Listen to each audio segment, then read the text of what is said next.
In March 2024, a new platform called Chatbot Arena quickly became the authority for ranking large language models. But as this leaderboard gained influence, researchers began uncovering critical problems with how these models are evaluated, problems that call into question everything we thought we knew about AI reasoning ability. We'll dive into the benchmarks falling apart and what's replacing them. For a while there, it felt like every week brought a new AI chatbot claiming to be the smartest yet. And how did we actually know which ones were improving? A lot of that answer came down to benchmarks, standardized tests designed to push these models and compare their performance. But what if those tests weren't telling us the whole story? That's where Chatbot Arena comes in. Developed by researchers at LM-SIS, it launched in 2024 as a pretty radical approach. Instead of relying on predefined questions with fixed answers, Arena let you decide which model was better. You'd input a question, and the system would randomly pit two anonymous chatbots against each other. Then you simply pick the response you liked best. It sounds simple, right? But it scaled quickly. By the time the researchers published their findings in March 2024, over 240,000 votes had been cast. That's a huge amount of human feedback, and it allowed them to build an ELO-like ranking system, similar to how chess players are rated, showing which models consistently won these head-to-head comparisons. Chatbot Arena quickly became the go-to leaderboard for tracking LLM progress. It really took off, becoming one of the most referenced modern benchmarks, and even leading developers started using it to gauge their own advancements. You could say it was the crown jewel in what researchers are calling the golden age of benchmarks, building on earlier tests like MMLU, HumanEval, and GSM-8K that had been establishing a baseline for AI capabilities over the previous decade. But here's the thing. All of this depends on whether those pairwise preferences, you choosing one answer over another, actually reflect genuine differences in model quality. And it turns out that assumption was about to be seriously challenged. In fact, the very team behind Chatbot Arena would soon start questioning if it was measuring what they thought it was. So, you've got a math problem. Let's say it involves trains leaving stations at different speeds. Now imagine changing just the numbers in that problem. Would a truly intelligent system still get the right answer?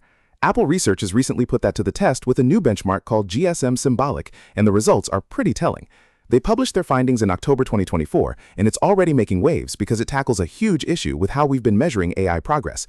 For a while now, benchmarks like GSM-8K have been popular ways to gauge an LLM's reasoning skills, but there was always the worry that these problems had somehow leaked into the massive datasets models are trained on. Basically, they'd seen the answers before. GSM-Symbolic aims to sidestep that problem using dynamic templates and embedded variables. Instead of a fixed set of questions, it generates variations on the fly. Think of it like swapping out values in symbolic equations. The structure stays the same, but the specifics change. This makes it much harder for models to simply memorize solutions from their training data.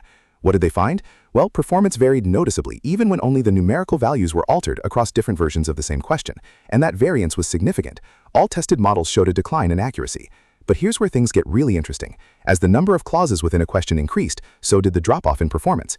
Adding seemingly relevant but ultimately irrelevant information, the researchers called this GSM-NOOP, caused the steepest declines, with some models dropping as much as 65% in accuracy.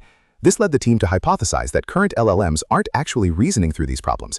They're more likely replicating patterns they saw during training, essentially recognizing and reproducing steps rather than applying genuine logic. It really highlights a contamination problem with benchmarks like GSM-8K, suggesting that the apparent reasoning ability we've observed might have been inflated because these problems weren't truly novel for the models. Ever notice how a really detailed explanation just feels more convincing? Turns out that feeling was influencing AI benchmarks too, and not in a good way. Remember how we talked about leaderboards being key to tracking progress with these large language models?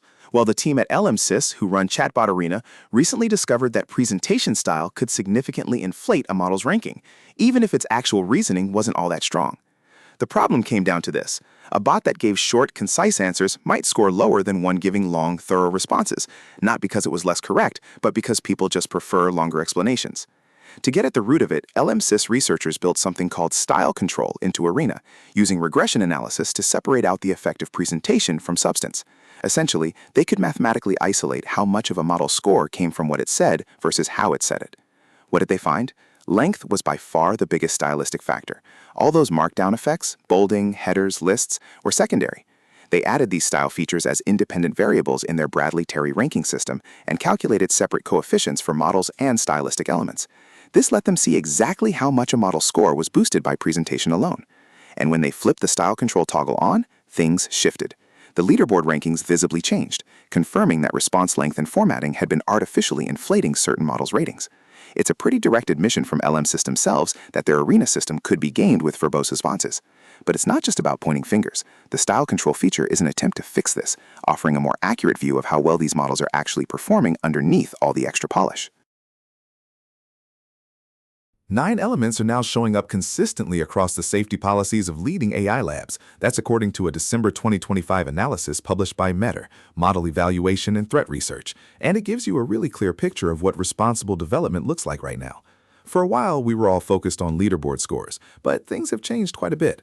METR actually introduced the concept of frontier safety policies back in 2023, though they've since taken more of an observer role, documenting industry practice instead of acting as regulators. What they've documented is this.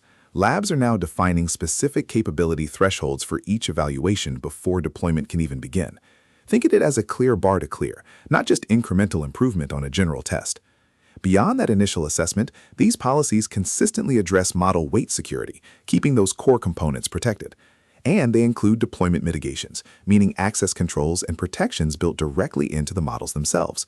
You'll also find conditions for halting both deployment and development if something goes wrong. It doesn't stop there. Full capability elicitation is another key component. Labs are working to ensure their evaluations don't underestimate what a model can actually do. They're also establishing evaluation timing, doing assessments pre-deployment, during training, and post-deployment for continuous monitoring. Accountability is huge too, with internal and external oversight built into the process. And finally, these policies aren't static. They include protocols for regular updates as our understanding of AI evolves. What this really shows is a move away from relying on those MMLU-style accuracy scores towards task-grounded assessments.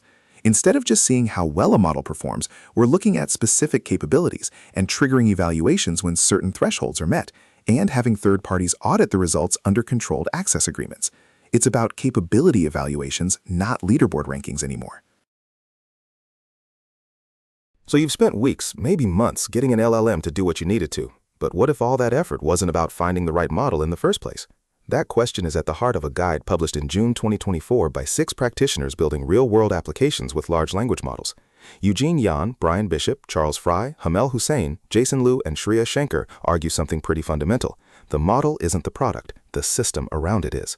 They've consolidated lessons from actually deploying these things, and their core recommendation is to evaluate that whole system, not just chase leaderboard scores. Think about building assertion-based unit tests using input and output samples you care about, rather than relying on standardized metrics alone. They point out that a test like the needle in a haystack eval doesn't necessarily capture the reasoning skills you need in practice. Now, LLMs are often good at mimicking intelligence, so how do you cut through that? The guide suggests treating LLM as judge as useful, it can help, but definitely not as a silver bullet. Pairwise comparisons and encouraging chain-of-thought reasoning from the model itself are helpful additions. And they have this really practical suggestion, the intern test. Basically, would a human intern succeed at this task if given the same context? If not, your system probably isn't ready. They also recommend starting with inference APIs to get things off the ground quickly, but don't be afraid of self-hosting once you understand what you need. And crucially, choose the smallest capable model possible through smart prompt engineering and workflow design. Fine-tuning is powerful, but according to these practitioners, only do it after you've exhausted those other options. They really emphasize that this isn't about finding a single best LLM, it's about building something reliable around any LLM that meets your needs. It's the consensus view of what actually matters when getting an AI application into production.